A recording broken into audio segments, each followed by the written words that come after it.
With Garry's Mod being one of the hallmark sandbox titles, you can bet there is bound to be a bunch of custom content out there for it, especially community-made maps. Featuring every topic and game mode imaginable, from sandbox to RP, b-hop to jailbreak, there's something for every type of player.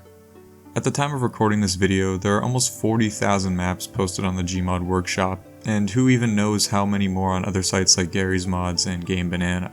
I thought it would be fun for us to take a look at some of the most interesting and creative maps in my opinion for GMOD, and what makes them so unique in their own right.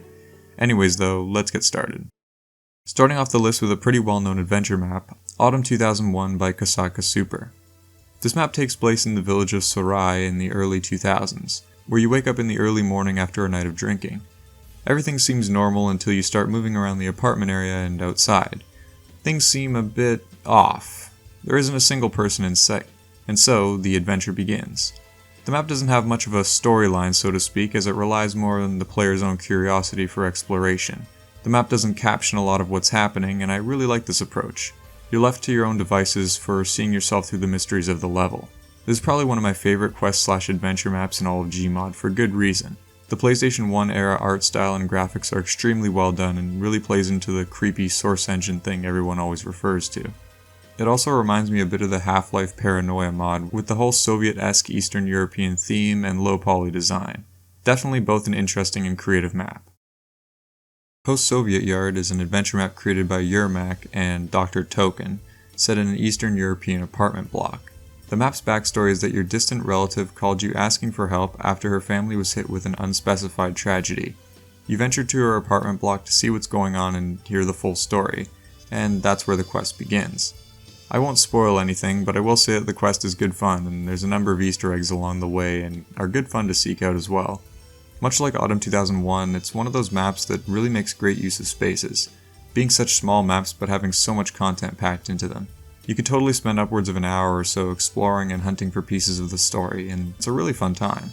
It also shares design themes with Autumn 2001, from the depressingly cozy Soviet apartments to the tiny shed-like garages.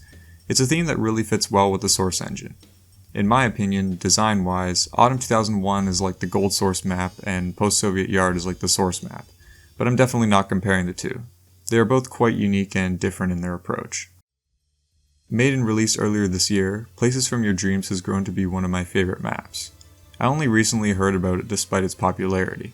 It technically has no intended game mode and stands as an adventure or exploration map instead.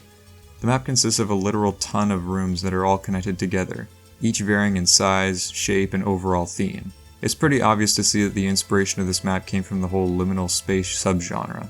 It's a bit difficult to explain to those who don't know, but in my own words, a liminal space is basically a location that feels extremely familiar, but off-putting at the same time.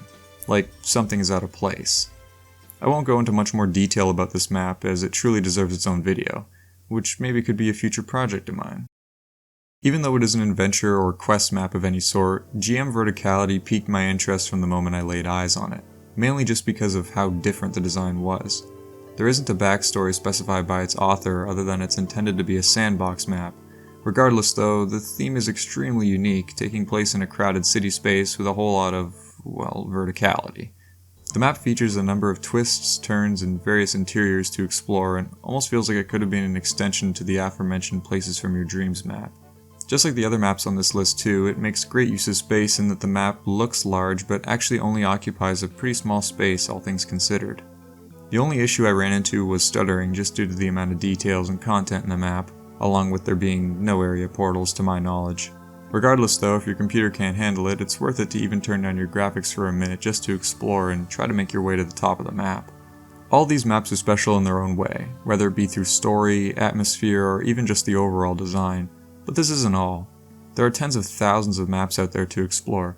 Who knows, maybe I'll even make a series of it. Like I said, with the amount of maps out there made for GMOD, there's gotta be even more interesting and unique maps out there. Somewhere.